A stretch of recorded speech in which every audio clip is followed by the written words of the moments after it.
Good morning. Now we are discussing about the focus points in the second chapter, that is Animal Kingdom. So the next chapter is Animal Kingdom.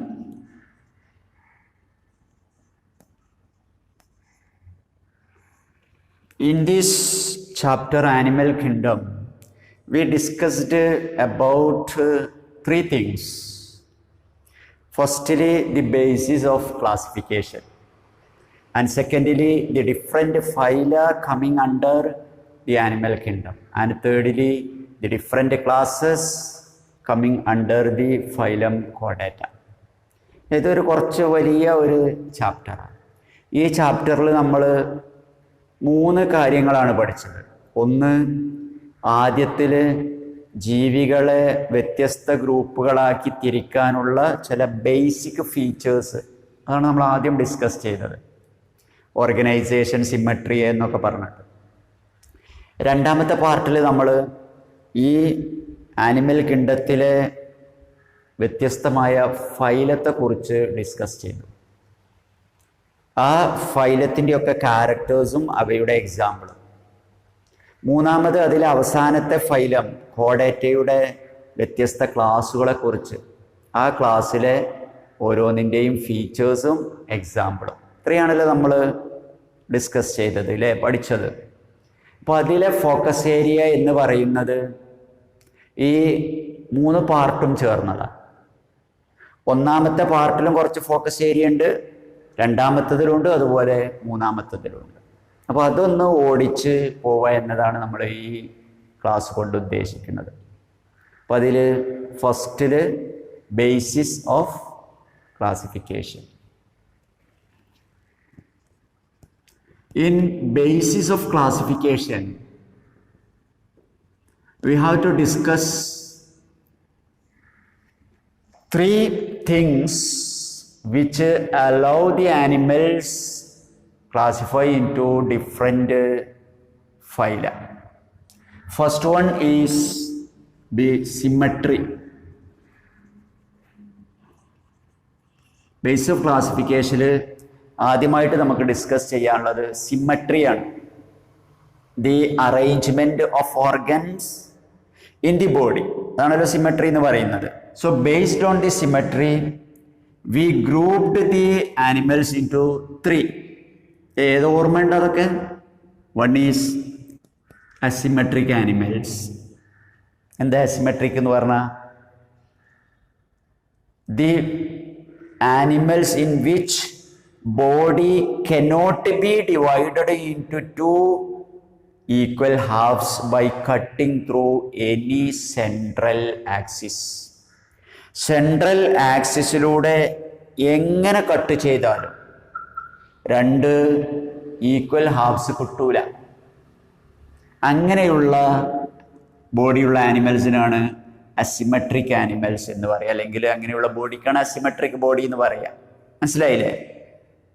അതിന് കാരണം എന്താ? ജീവിയുടെ central ആക്സിസിൻ്റെ ചുറ്റും ഒരു ഓർഡറും ഇല്ലാതെയാണ് ഓർഗൻസും അതുപോലെ ബോഡി പാർട്സും അറേഞ്ച് ചെയ്തത്. അവർക്കാണ് അസിമെട്രിക് എന്ന് പറയുക. Example for asymmetric animals are the sponges or Porifera. സ്പോഞ്ചുകളാണ് അങ്ങനെയുള്ളത്. Most of the sponges are asymmetric. കുറച്ച് സ്പോഞ്ചുകൾ റേഡിയൽ സിമെട്രി ഉള്ളതുകൊണ്ട് മെയിനായിട്ട് അവ അസിമെട്രിക് ആണ്. അപ്പം എന്താ അസിമെട്രി എന്ന് പറഞ്ഞാൽ? Body cannot be divided into 2 equal halves by cutting through any central plane. Central പ്ലെയിനിലൂടെ എങ്ങനെ കട്ട് ചെയ്താലും നമുക്ക് 2 ഈക്വൽ ഹാഫ് കിട്ടൂല. അങ്ങനെ കിട്ടാത്തതിനാണ് അസിമെട്രിക് എന്ന് പറയുക. ആരെ example? Sponges. Then second is radial symmetry or radially symmetric animals. Radial symmetry എന്തായിരിക്കും? Body can be divided into two identical halves by cutting through any central plane or any plane through the central axis. Body can be divided into two identical halves by cutting through any central plane. ബോഡിയുടെ central പ്ലെയിനിലൂടെ എങ്ങനെ cut ചെയ്താലും, ഏത് ആംഗിളിലൂടെ cut ചെയ്താലും രണ്ട് identical half കിട്ടുകയാണെങ്കിൽ അതിനാണ് radial symmetry എന്ന് പറയുക. Examples R coelenterids, then coelenterids or cnidarians, then ctenophores and echinodermates. ഈ മൂന്ന് ഫൈലത്തിലാണ് റേഡിയൽ സിമെട്രി നമുക്ക് കാണാൻ പറ്റുക. coelenterids like hydra, ctenophores or sea walnuts and echinodermata like the starfish. ഇതാണ് radial symmetry. Then third is bilateral symmetry. Bilateral symmetry. എന്താണ് bilateral symmetry? Body can be divided into left and right equal half by cutting through a single plane.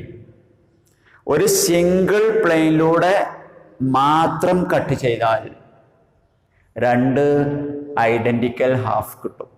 ഒരു right ഹാഫും കിട്ടും, ഒരു left ഹാഫും കിട്ടും. അതിനെങ്ങനെ cut ചെയ്യാൻ പറ്റുള്ളൂ? ഒരു പ്രത്യേക ആക്സിസിലൂടെ മാത്രം കട്ട് ചെയ്താലേ കിട്ടുള്ളൂ. അതിനാണ് ബൈലാറ്ററൽ സിമെട്രി എന്ന് പറയുക. നിങ്ങൾക്ക് ഇപ്പം തന്നെ ഓർമ്മ വന്നു നിങ്ങളെ, നമ്മളെങ്ങനെ മാത്രം കട്ട് ചെയ്താലേ രണ്ട് ഐഡന്റിക്കൽ ഹാഫ് കിട്ടുള്ളൂ. ഇങ്ങനെ കട്ട് ചെയ്താൽ കിട്ടൂല, ഇങ്ങനെ ആംഗിള് ചെരിച്ച് കട്ട് ചെയ്താലൊന്നും കിട്ടൂല. ഇങ്ങനെ നമ്മുടെ നോസിൻ്റെ ഒക്കെ സെൻറ്ററിലൂടെ എങ്ങനെയാണ് കട്ട് ചെയ്താൽ മാത്രം ഒരു റൈറ്റ് ഹാഫും ഒരു ലെഫ്റ്റ് ഹാഫും കിട്ടും. ഇതിനാണ് bilateral symmetry എന്ന് പറയാ. And this bilateral symmetry can be observed from platyhelminthes to chordate. platyhelminthes മുതൽ chordate വരെയുള്ള ഫൈലം, അതിൻ്റെ ഇടയിൽ എക്കിനോഡെർമേറ്റ് ഇല്ല. ബാക്കി ഫൈലത്തിലൊക്കെ ഇങ്ങനെയാണ്. Platyhelminthes, aschelminthes, annelida, arthropoda, mollusca, hemichordata, കോഡേറ്റ, ഇതിലൊക്കെ ബൈലാറ്ററൽ സിമെട്രിയാണ് നമുക്ക് കാണാൻ പറ്റുക. Clear? Then second is diploblastic and triploblastic organisation. Simple അല്ലേ? ഇപ്പം തന്നെ എന്താ ഓർമ്മയിൽ വന്നു. So according to this there are two types of organization. One is the diploblastic animals. These are the animals in which cells are arranged on two embryonic layers, the outer ectoderm and inner endoderm. Embryonic സ്റ്റേജിൽ സെല്ലുകൾ രണ്ട് ലെയറിലാണ് arrange ചെയ്തത്. ആ രണ്ട് ലെയറുകൾ, ഒന്ന് outer layer, ഒന്ന് inner layer. Outer ലെയറിന് എന്ത് പറയും? എന്താ പറയാ? Yes, ectoderm. ഇന്നർ ലെയറിനോ? Endoderm. Or simply we can say these are the animals with two germ layers during their embryonic stage. They are the outer ectoderm and inner endoderm. These ectoderm and endoderm are separated by an undifferentiated layer known as mesoglea.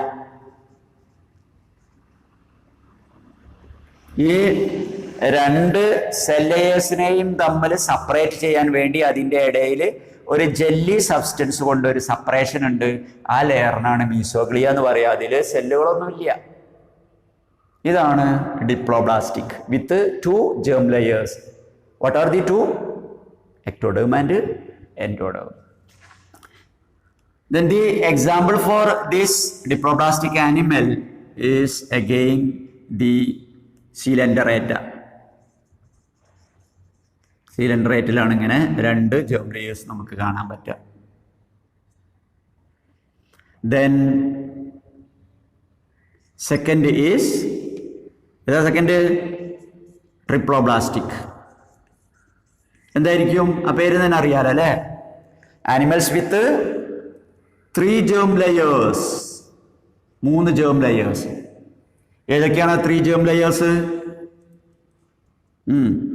Ectoderm, then mesoderm and endoderm.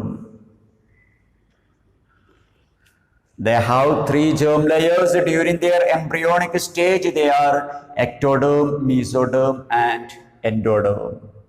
Such animals are called triploblastic animals. Animals from Platyhelminthes to chordates are triploblastic. ഏറ്റവും കൂടുതൽ ജീവികൾ triploblastic. 3 germ layers ഉണ്ടാവും. ഏതൊക്കെ 3 germ layers? Ectoderm, mesoderm and endoderm. ഇതാണ് രണ്ടാമത്തെ basis of classification. Clear? Simple. Diploblastic with 2 germ layers. Triploblastic with 3 germ layers. Okay.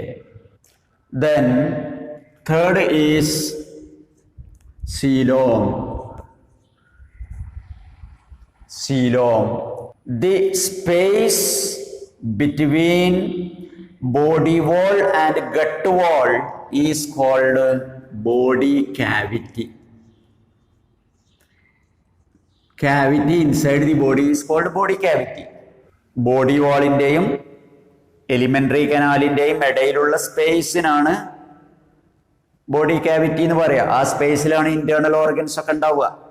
The body cavity which is lined by mesoderm is called coelom.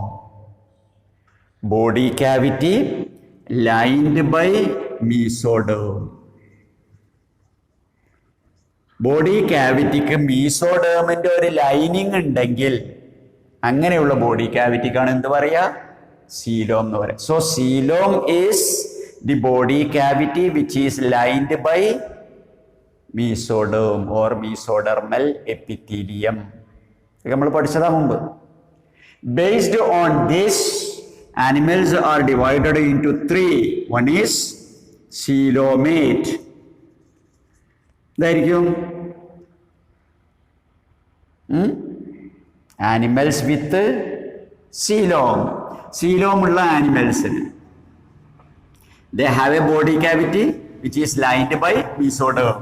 They are the coelomate animals. From Annelida to Chordata are coelomate animals. അർത്തുവ മുതൽ annelida മുതൽ മേലോട്ടുള്ള ഫൈലൊക്കെ coelomates ആണ്. Animals with coelom. Then second is pseudocoelomate. Pseudocoelomate എന്തായിരിക്കും? Pseudo എന്ന് പറഞ്ഞാൽ എന്താ? False. Animals with a false coelom are the pseudocoelomates, or these are the animals which possess a body cavity which is not lined by mesoderm. എന്താ പ്രത്യേകത? Animals with a body cavity not lined by mesoderm. അവർക്കൊരു body cavity ഉണ്ട്, പക്ഷേ അത് മീസോഡേമിന്റെ lining അതിനില്ല. അതുകൊണ്ട് അത് original സീലോമല്ല, false സീലോമ. അതുകൊണ്ടാണ് അവരെ സ്യൂഡോസീലോമേറ്റ് എന്ന് പറയുന്നത്. Instead the mesoderm is present as small pouches between the ectoderm and endoderm. പകരം അത്തരം ജീവികളിൽ മീസോഡേർമ് ചെറിയ ചെറിയ പൗച്ചുകളായിട്ടാണ് കാണുക. ചെറിയ ചെറിയ പൗച്ചുകളായിട്ട്. എവിടെ പൗച്ചുകൾ കാണുക? എക്ടോഡേമിൻ്റെയും എൻഡോഡേമിൻ്റെയും ഇടയിൽ. അതിനാണ് സ്യൂഡോസീലോമേറ്റ് എന്ന് പറയാ. Example Aschelminthes. ആരാ എക്സാമ്പിള്? ആഷൽമിന്തസ്. എക്സാമ്പിൾ മറന്നു പോകരുത്. Example for pseudocoelomate animal is aschelminth. Clear? Then third is acylomate. എന്തായിരിക്കും? acylomate animals. Animals without coelom, no coelom. അവർക്ക് സീലോം എന്നല്ല, no body cavity. Body cavity എന്നല്ല. Animals without a body cavity are called acylomate animals. An example is Platyhelminthes. An example? Platyhelminthes. So these are the three groups of animals based on the coelom. One is acylomate. In acylomate, they have a body wall. ആണ് അവരുടെ body വാൾ, ബോഡിയുടെ covering. അല്ലെങ്കിൽ ഇതാണ് അവരുടെ ectoderm. ഇനി അത് കഴിഞ്ഞാൽ അവർക്ക് എൻഡോഡേം, ബെൻഡോഡേം അല്ലെങ്കിൽ ഗട്ട് വാൾ. ഇതിൻ്റെ ഇടയിൽ സ്പേസ് ഇല്ല, അവിടെയൊക്കെ സെല്ലുകളാണ്. ഇതിനാണ് അസീലോമേറ്റ് എന്ന് പറയുന്നത്. വേറൊന്ന് സ്യൂഡോസീലോമേറ്റ്. സ്യൂഡോസീലോമേറ്റിൽ ഇതാണ് അവരുടെ ബോഡി വാൾ ഓർ എക്ടോഡേം, പുറമേയുള്ളത്. പിന്നെ അവർക്ക് ഇവിടെ എൻഡോഡേം ഓർ ഗട്ട് വാൾ. ഇതിൻ്റെ ഇടയിൽ സ്പേസ് ഉണ്ട് അല്ലേ, ബോഡി ക്യാവിറ്റി ഉണ്ട്. പക്ഷേ ഇതിന് മീസോഡെർമിന്റെ ലൈനിങ് ഇല്ല. അതിന് പകരം മീസോഡെർമ് ഇവിടെയൊക്കെ ഓരോ പൗച്ചുകളായിട്ട് ഇങ്ങനെ ഉണ്ടാവും, ഓരോ പൗച്ചുകളായിട്ട്. ഇതാണ് സ്യൂഡോസീലോമേറ്റ്. ഇനി മൂന്നാമത്തേത് ഏതാ? അല്ലേ, സീലോമേറ്റ്. എന്താ പ്രത്യേകത? സീലോം ഉണ്ടായിരിക്കും. ഇത് അവരുടെ ബോഡി വാൾ, ഔട്ടർ വാൾ. ഞാൻ അവർക്ക് എന്തുണ്ട്? ഇത് അവരുടെ ഗട്ട് വാൾ അല്ലെങ്കിൽ എലിമെന്ററി കനാൽ. ഇതിന് രണ്ടിൻ്റെ ഇടയിൽ സ്പേസ്, ഇതിങ്ങനെ നിർത്താൻ വേണ്ടിയിട്ട് കണക്ഷൻസ്. ഇതിനാണ് സീലോമേറ്റ് എന്ന് പറയാ. സീലോം ഉണ്ട്. ഈ സീലോമിന് ഇങ്ങനെ ലൈനിങ് ഉണ്ടാവും, മീസോഡേമിന്റെ ലൈനിങ്. കളർ കൊടുത്തുകൊണ്ടുള്ള ചിത്രം ഞാൻ നിങ്ങൾക്ക് അതിൽ കാണിക്കുന്നുണ്ട്. ടെക്സ്റ്റ് ബുക്കിലെ ചിത്രം നോക്കുക. ആ ചിത്രം നോക്കിയിട്ട് ഇത് ഏത് സീലോമാണെന്ന് ചോദിക്കും. ഇവിടെയാണെങ്കിൽ അതിന് പകരം ഇതിങ്ങനെ ഗ്രൂപ്പായിട്ട് പൗച്ചുകളായിട്ടാണ് ഇതിന് രണ്ടിൻ്റെ ഇടയിൽ. ഇവിടെയാണെങ്കിൽ അങ്ങനെ ഒരു സ്പേസ് തന്നെ അല്ല. അതാണ് സീലോമേറ്റ്, സ്യൂഡോസീലോമേറ്റ്, അസീലോമേറ്റ്. ക്ലിയർ? ഇതാണ് ബേസിസ് ഓഫ് ക്ലാസിഫിക്കേഷൻ. ഈ മൂന്ന് കാര്യങ്ങളാണ് നമുക്ക് ഫോക്കസ് ഏരിയയിൽ വരുന്നത്. ഏതൊക്കെയാണത്? ഒന്ന് സിമ്മട്രി, രണ്ട് ട്രിപ്ലോബ്ലാസ്റ്റിക് ആൻഡ് ഡിപ്ലോബ്ലാസ്റ്റിക് ഓർഗനൈസേഷൻ, മൂന്ന് സീലോം. ക്ലിയർ അല്ലേ? എന്തായാലും 2 മാർക്കിന്റെ ക്വസ്റ്റ്യൻ ഉണ്ടാവും. ഷുവറാണ്. അപ്പോൾ അതുകൊണ്ട് പഠിക്കുക. ചിത്രം നോക്കണം. ആ ചിത്രം തന്നിട്ട് ചിലപ്പോൾ ഏത് ബോഡി ക്യാവിറ്റി ആണെന്നുള്ളത് എഴുതാൻ പറയും. ഓക്കെ.